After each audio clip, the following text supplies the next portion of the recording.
Last class में हम लोगों ने साउंड की स्पीड में इफेक्ट पढ़ा था टेम्परेचर और प्रेशर का, और जो इफेक्ट्स होते हैं उसके बारे में पढ़ेंगे। जैसे मीडियम का क्या इफेक्ट होता है साउंड की स्पीड में, हम इसके बारे में पढ़ते हैं। तो दो पार्ट हो गए थे, थर्ड पार्ट है इफेक्ट ऑफ मीडियम। तो साउंड की जो स्पीड हमने लिखी थी वो थी gamma R T by molecular weight. और मीडियम मतलब जिस गैस में साउंड ट्रेवल कर रही है, ऑब्वियसली उसका मॉलिक्यूलर वेट अलग हो सकता है और गामा भी अलग हो सकता है, क्योंकि मोनोटॉमिक डायटोमिक सबका गामा अलग होता है। तो आप ये कह सकते हो कि मीडियम के अकॉर्डिंगली जो साउंड की स्पीड होगी वो गामा बाई मॉलिक्यूलर वेट के रेशियो के डायरेक्टली प्रोपोर्शनल होनी चाहिए। ठीक है। गामा मोनोटॉमिक डायटोमिक पॉलीटॉमिक सबका हमने सीखा था, मॉलिक्यूलर वेट आपको पता होगा तो आप स्पीड निकाल सकते हो। ठीक है। जैसे मान लो क्वेश्चन ये है कि find the speed, find the ratio, find the ratio of speed of sound at same temperature in oxygen and helium gas। ठीक है, ये आपको दिया हुआ है। तो ऑक्सीजन डायटोमिक है, हीलियम मोनोटॉमिक है। और ऑक्सीजन अगर डायटोमिक है तो इसका जो गामा होता है वो होता है, डायटोमिक हमने निकाला था, मोनोटॉमिक का गामा कितना था 5/3 गामा, और इसका जो था वो था 6/4 मतलब 3/2, एक मिनट 7/5 होता है, सॉरी। ठीक है, इसका होता है 7/5। तो इन दोनों के गामा हमको पता है, ठीक है, इन दोनों के मॉलिक्यूलर वेट पता है, और अगर हम इस रिलेशन को यूज करते हैं तो हम ये कह सकते हैं कि अगर हमें रेशियो चाहिए तो speed in oxygen by speed in helium is equal to, जब रेशियो लेंगे तो प्रोपोर्शनलिटी हट जाएगी, ये हो जाएगा गामा, गामा ऊपर है तो gamma of oxygen upon molecular weight of oxygen into gamma, divide किया गया है तो डिवाइड किया गया है, यहाँ पे रेशियो लिया है, नीचे दिया तो उल्टा हो जाएगा, ऊपर molecular weight of the helium आ जाएगा और नीचे गामा ऑफ द हीलियम आ जाएगा। ठीक है, तो ये हो जाएगा gamma of the oxygen by gamma of the helium multiplied by molecular weight of the helium by molecular weight of the oxygen. तो गामा ऑफ द ऑक्सीजन कितना है, ऑक्सीजन गामा 7/5 है तो 7/5 divide by 5/3 multiplied by molecular weight of helium कितना है 4 है, और molecular weight of oxygen कितना है 32 है। ठीक है, तो ये मिल जाएगा हमको रूट ओवर, ये ऊपर चला जाएगा, जब हम इसको ऊपर ले जाएंगे तो ये बन जाएगा 21/25 मल्टीप्लाइड बाई। ठीक है, आप इसको ऐसे भी छोड़ सकते हो या फर्दर सिंप्लीफाई कर सकते हो, लेकिन रेशियो जो होगा वो इसके बराबर आ जाएगा। ठीक है, कभी कभार आपको मिक्सचर ऑफ द गैस दिया रहता है, तो गैस का अगर हम मिक्सचर बनाते हैं तो मान लो आपसे कहता है कि N1 moles of gas A mixed with N2 moles of gas B। तो ये जो मिक्सचर आएगा इसका जो मॉलिक्यूलर वेट होगा ये आप निकालेंगे इस फॉर्मूले से N1 M1 plus N2 M2 upon N1 plus M2, और जो गामा ऑफ द मिक्सचर होगा वो निकालने के लिए आप यूज करेंगे N1 plus M2 by gamma of the mixture -1 is equal to N1 by gamma 1 -1 plus N2 by gamma 2 -1। ठीक है, अब इसके ऊपर एक क्वेश्चन करेंगे।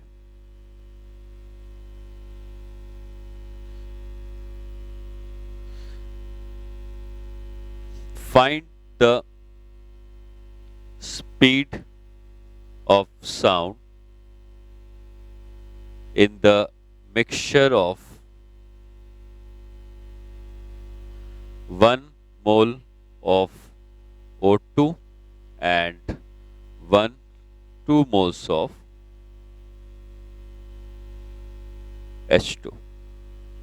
ठीक है, क्योंकि O2 और H2 दोनों ही डायटोमिक हैं तो गामा ऑफ द मिक्सचर निकालने की जरूरत नहीं है, क्योंकि वो तब निकालते जब दोनों अलग अलग तरह की गैस होती। एक मोनोएटॉमिक एक डायटॉमिक ऐसा कुछ होता तब निकालते। लेकिन अगर दोनों ही डायटॉमिक हैं तो आप कहोगे कि जो गामा है वो सेम रहेगा और गामा की वैल्यू क्या हो जाएगी जो डायटॉमिक की होती है 7/5। हाँ, molecular weight of the mixture निकालना पड़ेगा और molecular weight of the mixture sorry root नहीं आएगा, ये जो फॉर्मूला हमने लिखा N1M1 प्लस N2M2, तो N1 कितना है 1 ऑक्सीजन, तो 1 मोल oxygen 32 plus 2 mole hydrogen 2 divide by N1 plus M2 मतलब 1 प्लस 2, तो molecular weight of the mixture कितना हो जाएगा 36 डिवाइड बाई 3 जो हो जाएगा 12 ग्राम पर मोल। ये molecular weight of the mixture आ गया। अब जो साउंड की स्पीड होती है वो होती है root over gamma R T by molecular weight, लेकिन अगर मिक्सचर है तो मिक्सचर का मॉलिक्यूलर वेट आप लिखेंगे। ठीक है, टेम्परेचर आपको दिया है, मान लेते हैं 300 केल्विन का, तो ये हो जाएगा रूट ओवर गामा की वैल्यू कितनी है, डायटोमिक है तो 7/5, आर की वैल्यू है 8.314, टेम्परेचर है 300 kelvin divide by molecular weight of the mixture हमने निकाला 12 ग्राम पर मोल है, लेकिन इसको केजी पर मोल में कन्वर्ट करेंगे। ठीक है, और इसको सॉल्व करके हम साउंड की स्पीड फाइंड आउट कर सकते हैं। ये आ जाएगी 539.4 मीटर पर सेकेंड। ठीक है, अच्छा हम लोग थर्मोडायनेमिक्स में actually kinetic theory of gases में ये पढ़ते हैं कि जो मॉलिक्यूल्स की आरएमएस स्पीड होती है उसका फॉर्मूला होता है root over 3RT by molecular weight, और हमने अभी ये सीखा कि जो साउंड की स्पीड होती है वो होती है root over gamma RT by molecular weight. तो दोनों का फॉर्मूला एक ही तरीके का है, बस यहाँ पे गामा आ जाता है, वहां 3 आ जाता है, लेकिन क्योंकि गामा हमेशा 1 और 2 के बीच में ही होता है, ठीक है, तो आप ये कह सकते हो कि ये गामा 3 से हमेशा कम होगा, तो RMS speed of the molecule sound की जो स्पीड होती है इससे हमेशा बड़ी होती है। ठीक है, ये हो गया इफेक्ट ऑफ मीडियम। नेक्स्ट हम लोग पढ़ते हैं इफेक्ट ऑफ ह्यूमिडिटी, तो ये फोर्थ फैक्टर आ जाएगा जिसको हम कहते हैं इफेक्ट ऑफ ह्यूमिडिटी।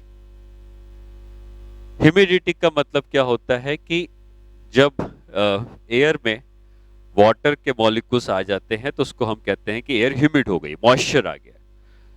जब एयर में वाटर के मॉलिक्यूल्स नहीं है तो उसको ड्राई एयर कहेंगे, और जब वाटर के मॉलिक्यूल्स आ जाते हैं तो उसको हम ह्यूमिड एयर कहते हैं। तो आपको अगर ये पूछूं कि डेंसिटी किसकी ज्यादा है, ड्राई एयर या ह्यूमिड एयर की, तो आपको ऐसा लगेगा कि ड्राई एयर में तो वाटर नहीं है लेकिन ह्यूमिड एयर में वाटर आ गया है तो डेंसिटी ह्यूमिड की ज्यादा होनी चाहिए। बट एक्चुअली होता क्या है कि एयर के अंदर डस्ट पार्टिकल्स होते हैं, ठीक है, वो डस्ट पार्टिकल एयर के संग मिक्स होते हैं। जब मॉइस्चर आता है तो मॉइस्चर के संग वो डस्ट पार्टिकल अटैच हो जाते हैं, और उस मॉइस्चर के संग डस्ट पार्टिकल के अटैच होने से उस वाटर मॉलिक्यूल या मॉइस्चर का मास जो होता है वो बढ़ जाता है, और मास के बढ़ने की वजह से ग्रेविटी उसको अट्रैक्ट करती है अर्थ की तरफ, और वो जो मॉलिक्यूल होता है वो डस्ट पार्टिकल को लेके, वाटर मॉलिक्यूल डस्ट पार्टिकल को लेके ग्राउंड में सेटल हो जाता है। तो एक्चुअली हुआ क्या कि जब मॉइस्चर आया तो वो मॉइस्चर एयर के साथ नहीं मिक्स हुआ बल्कि डस्ट पार्टिकल के साथ मिक्स हुआ, और डस्ट पार्टिकल को लेके ग्राउंड में चला गया। तो अब जो डस्ट पार्टिकल पहले थे एयर में, अब वो डस्ट पार्टिकल एयर में नहीं रहे, मतलब एयर की डेंसिटी कम हो गई, क्योंकि डस्ट पार्टिकल के रहने की वजह से एयर का मास ज्यादा आता था, लेकिन डस्ट पार्टिकल मॉइस्चर के संग मिलकर ग्राउंड में सेटल हो गए, तो अब एयर का मास कम आएगा। ठीक है, तो एयर का मास घट जाने से एयर की डेंसिटी भी घट जाएगी। तो आप ये कहेंगे कि जो ड्राई एयर होती है उस ड्राई एयर की डेंसिटी की बात कर रहे हैं, तो डेंसिटी ऑफ जो ड्राई एयर है ये बड़ी होती है डेंसिटी ऑफ ह्यूमिड एयर से। और हम वेलोसिटी का फॉर्मूला अगर यूज करते हैं कौन सा, P gamma P by rho, क्योंकि इसमें डेंसिटी का टर्म आता है। तो अगर हम प्रेशर को कांस्टेंट रख रहे हैं और डेंसिटी को खाली चेंज करता हुआ देख रहे हैं, तो ड्राई एयर की डेंसिटी ज्यादा है, इसका मतलब ड्राई एयर में जो स्पीड ऑफ साउंड होगी वो ह्यूमिड एयर की स्पीड ऑफ साउंड से कम आती है। ठीक है, तो जब एयर ह्यूमिड हो जाएगी तो साउंड की स्पीड उस पर घट जाती है। नेक्स्ट फैक्टर जो है वो है इफेक्ट ऑफ विंड।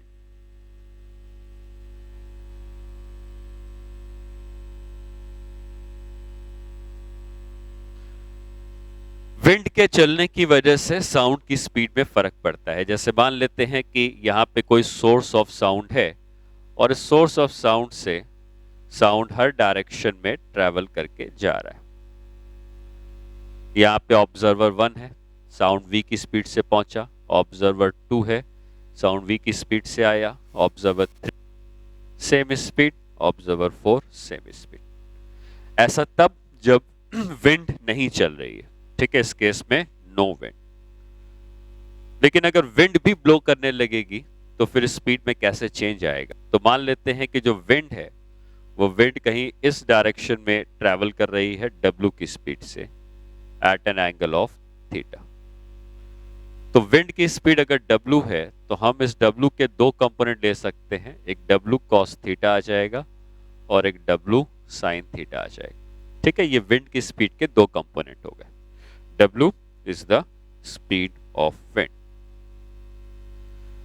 और अब अगर हम विंड का इफेक्ट साउंड के संग जोड़ देते हैं तो जिस तरफ विंड चलेगी साउंड की स्पीड को उस जगह पर बढ़ा देगी। ठीक है, तो अब हम उन चार ऑब्जर्वर के लिए फिर से अगर देखते हैं कि साउंड की स्पीड क्या पहुंचती है, तो इधर जो ऑब्जर्वर है उसको v मिल रहा था, लेकिन अब जो साउंड की स्पीड उसको मिलेगी वो v plus W cos theta, और इस तरफ साउंड की स्पीड, विंड की स्पीड w साइन थीटा है, तो इस तरफ साउंड की स्पीड का कंपोनेंट w साइन थीटा आ जाएगा। ठीक है, लेकिन आपको यह भी समझना है कि हम साउंड की स्पीड की बात कर रहे हैं। ठीक है, तो इस तरफ w साइन थीटा है तो इस तरफ साउंड की स्पीड तो थी ही नहीं, तो इफेक्टिवली जो साउंड की स्पीड पहुंचेगी वो इस तरफ वाला जो साउंड जा रहा था वो v plus W cos theta का पहुंच जाएगा। ठीक है, इस तरफ साउंड कितनी स्पीड से पहुंचा था पहले?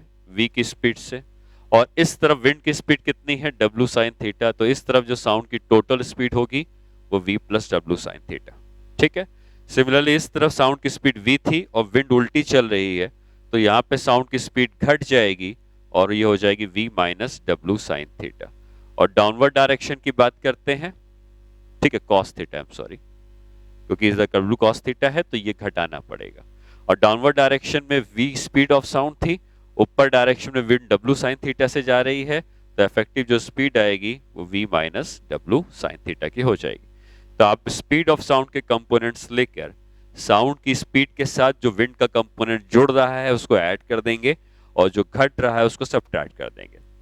हमें ये जरूरत पड़ती है, हम जब डॉपलर्स इफेक्ट पढ़ते हैं तो डॉपलर्स इफेक्ट में जो साउंड है अगर वो विंड के थ्रू ट्रेवल कर रहा है, जहां पर विंड भी है, तो जो साउंड की इफेक्टिव स्पीड होती है वो हमें इसी तरीके से लिखनी पड़ेगी, क्योंकि साउंड की स्पीड हम सीधे सीधे वहां पे v नहीं लिख सकते हैं, विंड के चलने की वजह से साउंड की स्पीड में भी चेंजेस आ जाते हैं। ठीक है, तो ये हो गए स्पीड ऑफ साउंड पर क्या क्या इफेक्ट पड़ते हैं। और हमने टोटल 5 तरह के इफेक्ट पढ़े: टेम्परेचर का इफेक्ट, प्रेशर का इफेक्ट, मीडियम का इफेक्ट, ह्यूमिडिटी का इफेक्ट, और फिर लास्ट में हमने पढ़ा इफेक्ट ऑफ विंड। ठीक है, अब हम लोग जो नेक्स्ट पार्ट पढ़ेंगे वो होगा स्पीड ऑफ ट्रांसवर्स वेव। ये जो थी वो लॉन्गिट्यूडनल या साउंड वेव थी, स्पीड ऑफ ट्रांसवर्स वेव के बारे में पढ़ेंगे। और ट्रांसवर्स वेव वो जो कि एक रस्सी में ट्रैवल कर रही है। तो अगर आप एक रस्सी के एक एंड को दीवार से बांध दें और दूसरे एंड को अगर आप ऑसिलेट करवाएं तो उसमें जो वेव ट्रैवल करती है वो ट्रांसवर्स वेव होती है, क्योंकि वेव के पार्टिकल ऊपर नीचे ऑसिलेट करते हैं और वेव आगे की तरफ बढ़ती है। तो वो जो ट्रांसवर्स वेव बन रही है स्ट्रिंग में, उसकी क्या स्पीड होती है, किन किन फैक्टर्स पे डिपेंड करते हैं, इनके बारे में हम लोग speed of the transverse wave में सीखेंगे। और फिर ये सीखेंगे कि अगर वही रस्सी में अगर कोई लॉन्गिट्यूडनल वेव ट्रैवल कर रही होती, साउंड वेव, क्योंकि साउंड वेव आपको पता है, लॉन्गिट्यूडनल वेव आपको पता है कि वो सॉलिड, लिक्विड, गैसेस तीनों में ट्रैवल कर सकती है। तो अगर लॉन्गिट्यूडनल वेव या साउंड वेव रस्सी में ट्रैवल करती और ट्रांसवर्स वेव रस्सी में ट्रैवल करती तो उनकी स्पीड के बीच में क्या रिलेशन है? ठीक है, ट्रांसवर्स वेव जो है उसकी स्पीड का जो फॉर्मूला है उसमें आपको ये समझना है कि कोई भी स्ट्रिंग है और स्ट्रिंग में अगर कोई ट्रांसवर्स वेव ट्रैवल करती है तो इस ट्रांसवर्स वेव की जो स्पीड होती है इसका फॉर्मूला होता है root over tension in the string by mu. ठीक है, तो यहां पे T जो है वो टेंशन इन द स्ट्रिंग है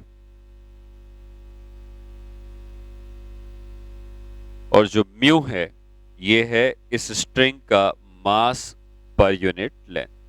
हालांकि जो स्ट्रिंग होती है वो बहुत लाइट होती है इन जनरल, तो मास पर यूनिट लेंथ बहुत कम होता है, लेकिन जितना भी मास पर यूनिट लेंथ है उसकी स्पीड वैसे निकाल सकते हो। इसी को हम रीअरेंज करके ऐसे भी लिख सकते हैं T upon rho into area, जहां पे रो जो है वो डेंसिटी ऑफ स्ट्रिंग है और जो A है वो area of cross section of string. आपको पता है कि स्ट्रिंग जनरली सिलेंड्रिकल होती है, स्ट्रिंग का जो शेप होता है कुछ इस तरीके से होता है, और अगर ये एरिया ऑफ क्रॉस सेक्शन हम लोग ए लिख रहे हैं तो इसका अगर सर्कुलर क्रॉस सेक्शन है तो हम इसी को लिख सकते हैं root over T divide by rho into pi R square, जहां पे आर इसका रेडियस ऑफ क्रॉस सेक्शन हो जाएगा। ठीक है, तो इनमें से हम कोई भी formula speed of transverse wave निकालने के लिए यूज कर सकते हैं। ठीक है, एक एग्जाम्पल करते हैं इसके ऊपर। यहाँ पे सीलिंग से एक स्ट्रिंग आई है, एक मास हैंग किया गया है, फिर एक और स्ट्रिंग आई है और एक और मास हैंग किया गया है। ठीक है, ये मास है मान लो 4 kg का और ये मास है 1 kg का। इसमें कोई ट्रांसवर्स वेव होगी और इसमें कोई ट्रांसवर्स वेव होगी। ये दोनों वेव v1 और v2 की स्पीड से ट्रैवल कर रही हैं। ठीक है, तो क्वेश्चन ये है कि इफ स्ट्रिंग्स आर आइडेंटिकल, ठीक है, मतलब सेम मेटेरियल की बनी है, find v1 by v2, v1 और v2 का रेशियो निकालना। स्ट्रिंग्स आर आइडेंटिकल मतलब जो मास पर यूनिट लेंथ इसका है वही मास पर यूनिट लेंथ इसका भी होगा, तो v का जो फॉर्मूला है root over t by mu, तो म्यू अगर सेम है तो v is proportional to root over tension. ठीक है, इस रस्सी में कुछ टेंशन T1 की होगी, इस रस्सी में कुछ टेंशन T2 की होगी। सॉरी, V1 है तो टेंशन T1 ले लेते हैं, ये V2 है तो टेंशन T2 ले लेते हैं। ठीक है, तो V अगर रूट T के प्रोपोर्शनल है तो आप ये कह सकते हो V1 बाई V2 हो जाएगा root over T1 by T2 के बराबर। अब T1 कितना है, तो इस रस्सी की टेंशन इसके वेट के बराबर होगी, तो T1 को हम M इंटू जी मतलब 40 लिख सकते हैं, और इस रस्सी की टेंशन जो होगी वो इसके नीचे टोटल वेट कितना है उसके बराबर होगी, और इसके नीचे इस रस्सी के नीचे 1 और 4 दोनों है तो टोटल मास 5 kg का है, तो जो उसकी टेंशन होगी वो 5 इंटू जी मतलब 50 न्यूटन के बराबर होगी। और यहाँ पुट करने से हमको मिल जाता है रूट ओवर T1 की वैल्यू है 40, T2 की वैल्यू है 50, तो V1 by V2 is equal to root over 4/5। ठीक है, ये दोनों की स्पीड का रेशियो आ जाएगा। ठीक है, इसके बाद जैसे मैंने कहा कि स्ट्रिंग्स जनरली मासलेस होती हैं, लेकिन अगर कभी आपको ऐसा कोई क्वेश्चन आ गया कि स्ट्रिंग का मास है और स्ट्रिंग का अगर मास है और उस मास वाली स्ट्रिंग में अगर कोई वेव ट्रैवल करेगी, ठीक है, जैसे मान लो ये वेव ट्रैवल कर रही है, स्ट्रिंग का पूरा मास, और इस वेव की क्या स्पीड होगी। ठीक है, आपको दिया है कि स्ट्रिंग का टोटल मास m है, टोटल लेंथ l है, और इसमें हमसे स्पीड पूछता है। तो क्वेश्चन है कि find the speed of wave at distance x from lower and.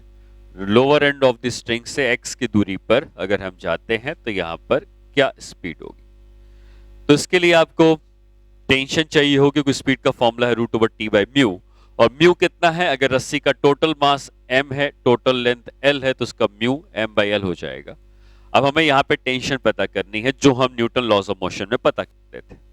तो कोई भी रस्सी जब हैंग करती है जिसका खुद का कुछ मास होगा और हमें उस रस्सी के ऊपर टेंशन निकालनी है, जब आप x की दूरी चले जाते हो यहाँ पे टेंशन निकालनी है, तो टेंशन निकालने के लिए हम क्या करते हैं कि हम यहाँ पर एक ऐसा सिस्टम बनाते थे न्यूटन लॉस ऑफ मोशन में, और कहते थे कि इसके अंदर जितना भी मास है, मान लो स्मॉल m का मास है, तो इस सिस्टम का जो वेट है वो स्मॉल mg का है, और इस सिस्टम के वेट को यहाँ की टेंशन ने बैलेंस करके रखा है।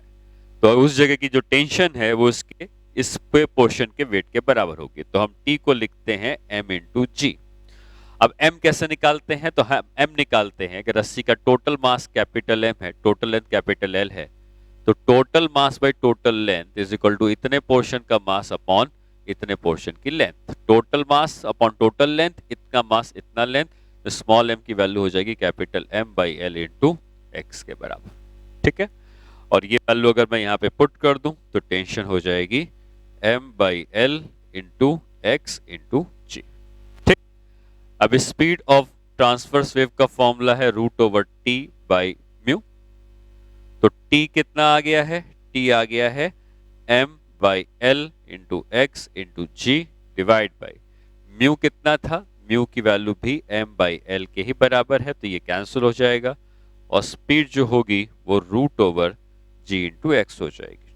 ठीक है, तो उसको आप याद भी रखोगे कि अगर हम स्ट्रिंग के लोअर एंड से x की हाइट पर जाते हैं तो वहां पे जो ट्रांसवर्स वेव की स्पीड आती है वो रूट ओवर जी एक्स के बराबर आती है। ठीक है, नेक्स्ट पार्ट में हम स्पीड ऑफ ट्रांसवर्स वेव के बारे में सीख रहे हैं, लेकिन अब ये टेंशन कैसे आती है। जैसे फॉर एग्जांपल ये स्ट्रिंग थी, यहाँ पे एक पुली है और हमने यहां से एक मास को हैंग कर दिया। अगर इस मास को हैंग कर दिया जिसका मास कैपिटल M का है, तो हमको पता है कि जो इसका वेट होगा mg और जो टेंशन होगी T, वो दोनों बराबर हो जाएंगी और इस रस्सी की टेंशन mg के इक्वल हो जाएगी। अब अगर इस स्ट्रिंग में कोई ट्रांसवर्स वेव ट्रेवल करना स्टार्ट करती है तो उसकी जो स्पीड होगी वो हम क्या लिखेंगे? Root over T by mu, और इस टेंशन की वैल्यू जो होगी, रस्सी में जो टेंशन होगी वो कैपिटल mg के ही बराबर है, तो कैपिटल mg बाई म्यू हम लिख सकते हैं। ठीक है, एक केस हम लोग कंसीडर करते हैं या पूछा जाता है कि अगर ये मास को हम किसी लिक्विड के अंदर सबमर्ज करा देते हैं, एक टैंक लेते हैं पानी का, उसके अंदर मास को सबमर्ज करा देते हैं, तब इसकी स्पीड पे क्या चेंज आएगा, या अभी जो स्पीड है और जो बाद में स्पीड आएगी उसका क्या रेशियो आएगा। आप अगर इसको लिक्विड के अंदर सबमर्ज करा देंगे तो क्या फर्क पड़ेगा? फर्क ये पड़ेगा कि इसके अंदर की टेंशन कम हो जाएगी, क्योंकि जैसे लिक्विड में सबमर्ज कराओगे कि अब थ्रस्ट का फोर्स और लगने लगेगा, जिससे कि टेंशन में चेंजेस आ जाएंगे। ठीक है, तो अब अगर हम इस क्वेश्चन में दूसरा केस कंसीडर करते हैं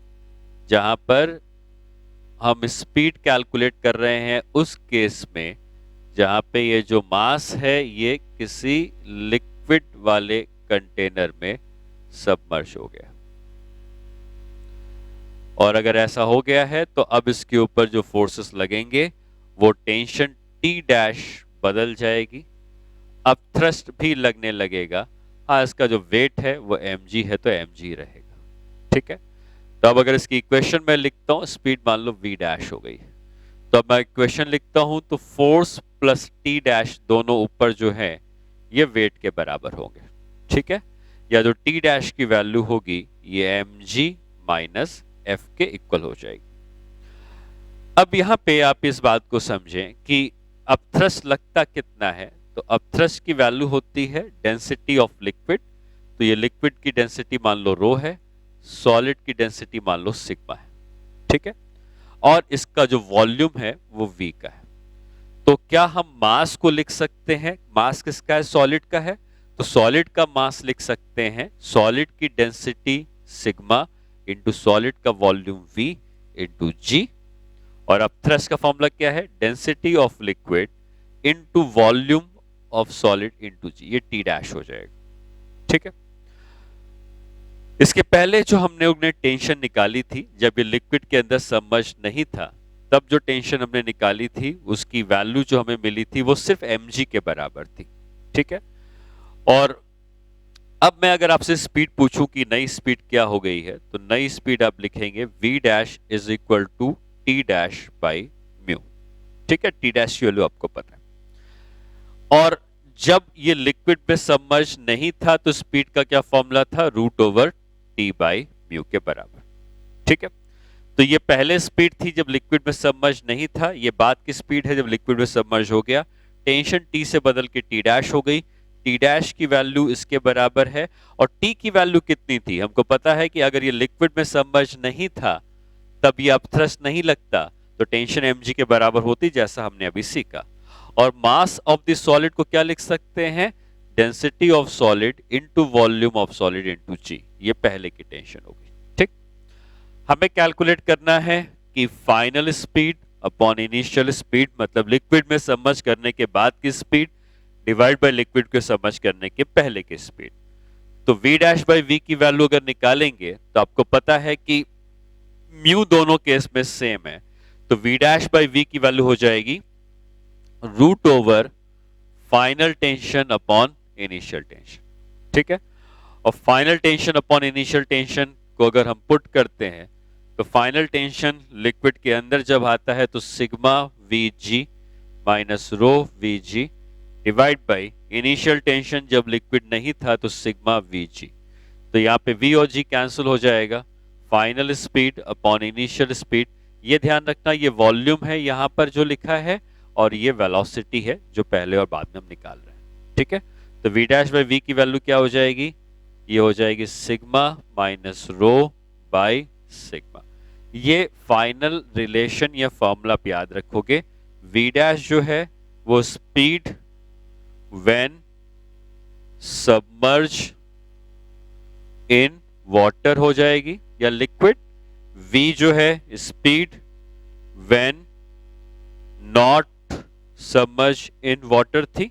ठीक है, सिग्मा जो है वो डेंसिटी ऑफ, किसकी डेंसिटी है, सॉलिड की डेंसिटी है, और रो जो है वो डेंसिटी ऑफ लिक्विड या वाटर, जो भी लिक्विड दिया होगा उसकी डेंसिटी है। तो अगर आपको सिग्मा रो पता है तो आप स्पीड बता सकते हो जब सबमर्ज हो गया था, और स्पीड तब जब सबमर्ज नहीं हुआ था, तो उसका रेशियो निकाल सकते हैं। ठीक है, एक क्वेश्चन करते हैं इसके ऊपर। Speed of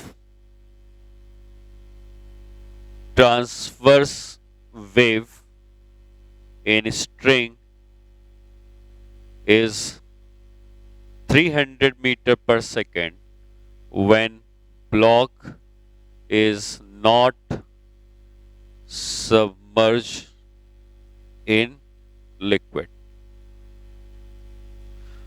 Find the speed of wave when the block is now submerged in liquid।